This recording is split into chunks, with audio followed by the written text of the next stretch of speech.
Make the content I want, like I subbed for you, cuck. Give us Grant Gustin Flash versus Ezra Miller Flash. What's next? Something no one asked for, like Captain America versus Captain America? You know, that's actually not a bad idea.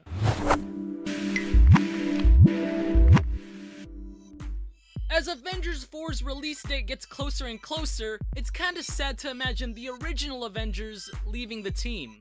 And before Chris Evans decides to take a break from being Captain America, I thought it'd be best to give one of the coolest characters of the founding team a matchup.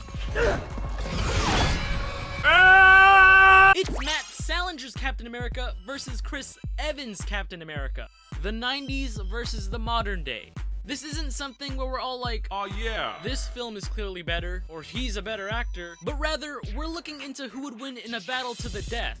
You got that? Cool. So try forgetting about your biases, even if Matt Salinger's Captain America is thick. We're gonna break it down to strength, speed, intelligence, endurance, and equipment. Oh boy, this will be fun.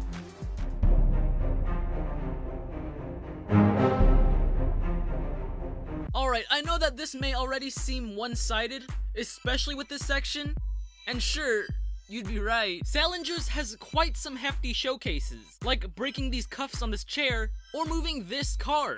I actually have no clue if he was really moving this thing, cause it showed him kicking down this peg to let the car roll, and I can't see diddly squat in this scene with all the flashing lights.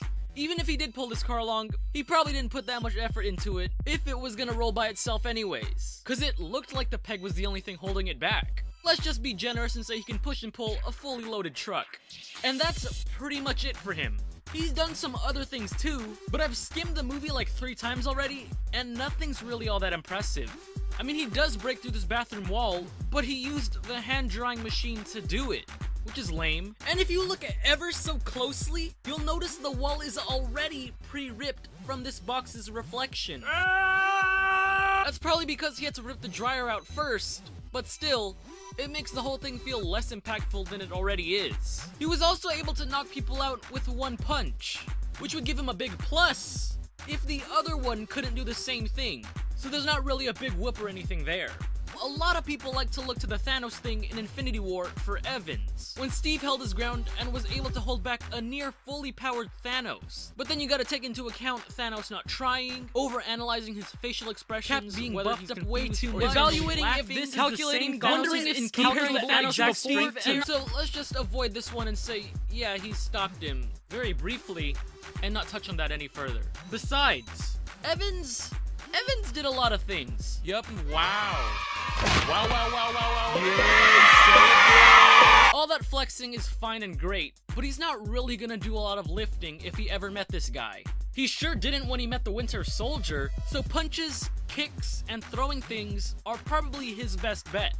You'd think the Cap from the modern Marvel movies would alter how hard he threw his shield whenever he aimed it at people versus whenever he aimed it at a machine. But no, he always threw it at the same speed, regardless of whatever he was trying to do. And the classic one couldn't even make half of that. That'd mean he'd blow his throwing stats right out of the water.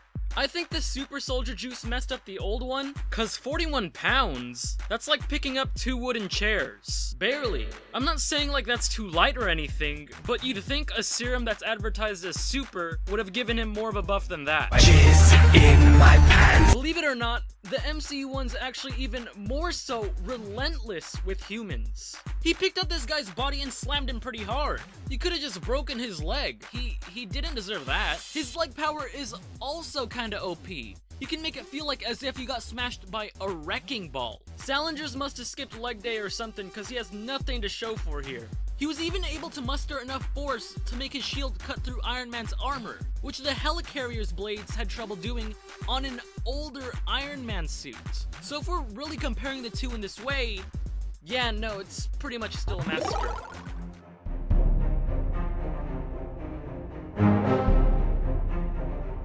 This is probably the saddest comparison I've ever done in my entire life. There's something about this Cap's choreography that makes him look like he's moving so slow. Like he's waiting to get hit by the other guy in the red mask. Mostly because he is. He's huffing and wheezing with every move. And sure, you can blame it on what you'd like, but that's the 1990 Cap we're rolling with. Mr. President, Thanks. He isn't very good at what he's trying to do. He'd most likely do well against other people that freeze for 3 seconds after each move, like this version of Red Skull, but we're talking about pitting him against this guy. Like, dude, Steve is moving really fast here. Really fast. And watching them side by side is kind of a no-brainer on who'd land more punches or even kicks in. Keeping things up close would leave Salingers completely obliterated. You can't blame him himself for being so wooden in his movements, cause boy is he thick! Running away wouldn't seem like an option either. The fastest run recorded for him was just 15 miles per hour. That's basically you and me kind of running speed. Evans' version nearly doubled that number 4 years ago, but he was able to push it past 40 miles per hour in Infinity War. I mean, the older one outran a car, but then again, this whammon was outrunning it too. And she doesn't have the super soldier serum on her, I think. Well, she shouldn't at least. So that's more so the bad guy driving 5 miles an hour than them running at freeway speed. Maybe it was because of his thickness that he moves incredibly slow. But even then, it goes without saying. Yeah.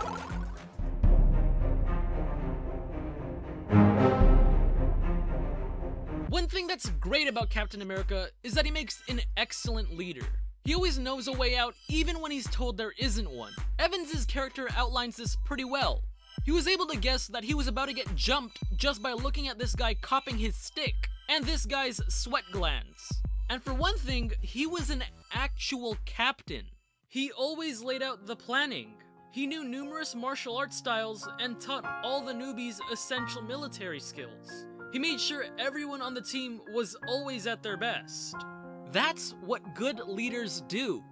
They see things from the inside and the out.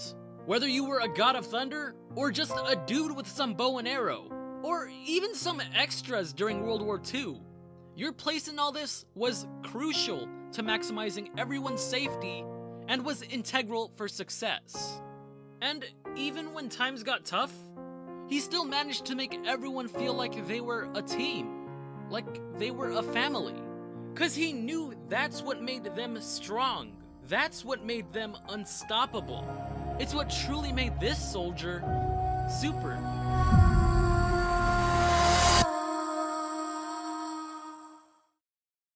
This selfish oaf didn't do anything. Matt Salinger's Captain America was very much just a guy who winged it most of the time and barely showed any team effort coordination.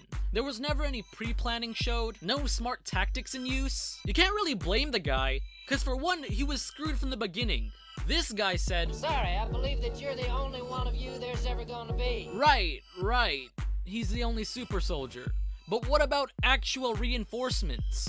Like regular people, military men. You're the only one, you're the only one, you're the only one. Just because you have one super soldier doesn't mean he's a one-man army. Hell, the whole World War section of this movie, in the world it's set in, only spans 10 minutes because he gets destroyed all alone. No one's there to back him up. No military, no right-hand guy, no Bucky. Where's Bucky? Anyways, because of this, not only does the movie suffer as a film, but it ruins this version of Captain America. He has no sense of planning. No process of critical thinking is shown. He just walks out there like, Jesus, take the wheel. He does break this tower in his favor with his shield, so he does have some tactical thinking going on in his head. And he also explodes some oil tanks to stun people. Alright, so maybe I was wrong. Maybe this guy's smarter than we gave him credit for. He even grabs Red Skull's arm when he's about to get blasted into the sky as a form of physical blackmail. Either they shut off the rocket launch so they both don't die, or he'll take him with him to his grave. That makes so much sense. Great. Wait, what? Why don't you cut off Cap's arm? Why'd you cut off yours? What the fuck? Okay, so everybody in this movie is just mentally not all there. So I'm just gonna assume this guy's a master planner when compared to everyone else. And he knew that Red Skull would be stupid enough to cut off his own arm. I think that's what the filmmakers were going for. It doesn't look like it, but I scrolled through the comment section on YouTube to see if I was the only one who thought it was too dumb to be true, and apparently that's what it is. Which makes sense, because you can sort of make out them saying something. This is no time for falling hand. But still, comparing the two is like comparing the intelligence of a dolphin to a cinder block. Most of what's shown by Salinger is common sense. I mean, who wouldn't think of doing this? That'd be the first thing most people would do. That's World War II 101. The MCU's, on the other hand, has got some around-the-clock thinking. Like hitting the cable lines to escape here, landing on his shield to absorb gravity's crush, and doing whatever this hella extra stuff is just to get past a gunning plane. Some of you out there might say, but it was pretty stupid of him to think that he could take on Thanos. You could look at it in that way, sure. But it's heavily implied that he wasn't trying to take on Thanos. He was trying to delay him.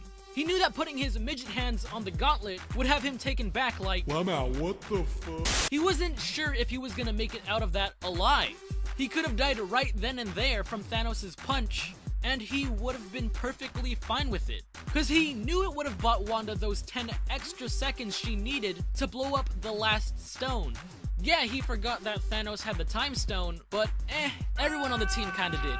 This one's trickier than some other sections, because it's not that the 1990s Cap is stupid, it's just that he hasn't done much to show that he's above average. The Marvel Cinematic Universe Cap snags this one.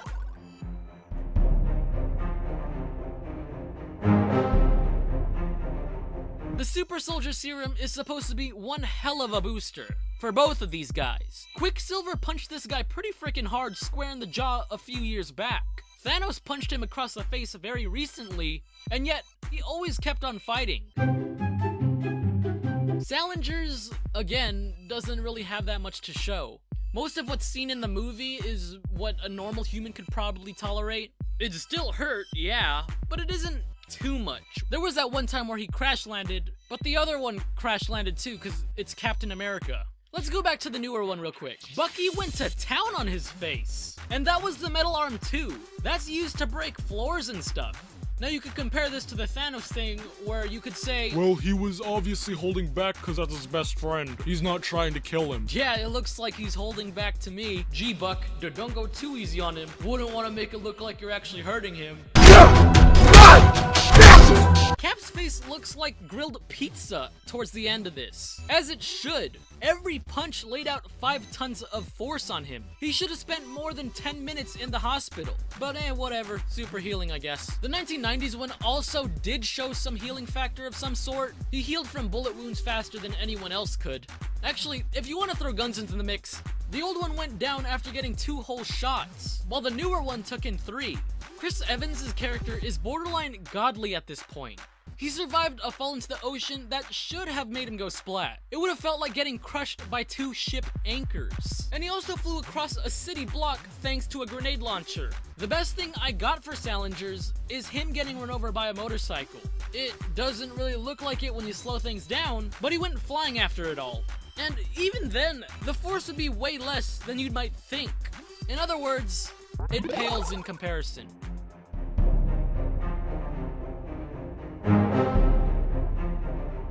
As a character, Captain America doesn't really come with a whole bunch of equipment. He's usually got his uniform, maybe some extra things, but mainly, it's the shield. I think they're both made of vibranium. The old movie doesn't really talk about it much. It's just some guy going, Dr. Vasselli had all the details to the process in her head. Not written down. Same for whatever she made the uniform and the shield out of. So, okay, we're just gonna assume his shield is made out of the same stuff this guy's is. Whatever. And he apparently said the suit's material is top secret too. But it doesn't seem like it does much to protect you from literally anything that's thrown at you. It is fireproof though, they tell you that much. Besides, you got that crazy fireproof uniform Dr. Vasselli made up for you. Hey. The MCU one is supposed to be bulletproof. Well, supposedly. The guys who directed Infinity War said that his new suit is supposed to be bulletproof, and that's why it looks so covert and fancy when compared to the older versions of the suit.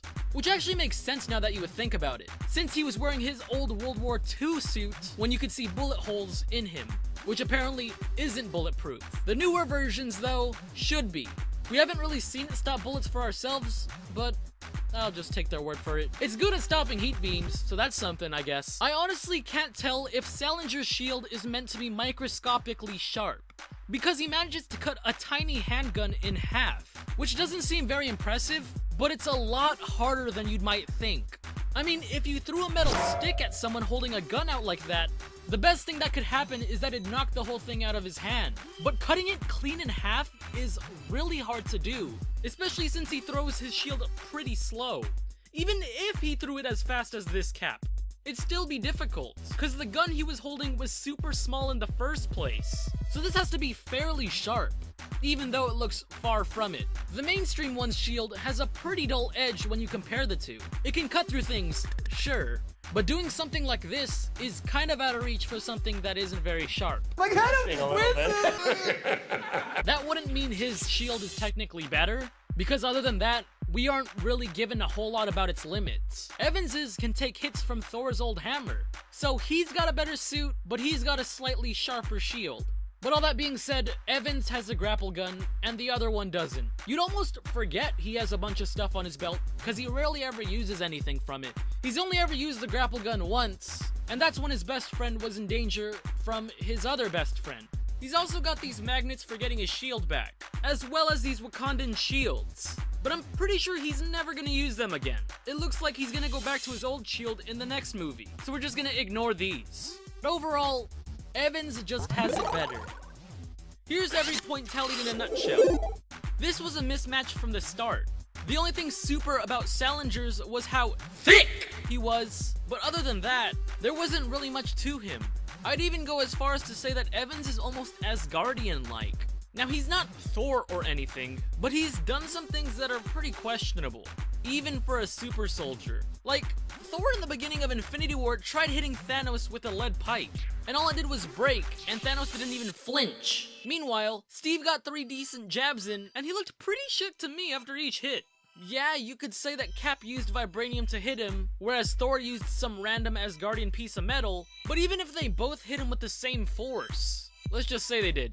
A ton of force, maybe. It'd still feel like a ton of force, regardless if one of them broke on impact. And that's not even taking into account that vibranium is kinda useless against him. He socked Black Panther really friggin' hard, and his suit didn't do anything against it. The newer Cap is just something else. The winner is Chris Evans' Captain America.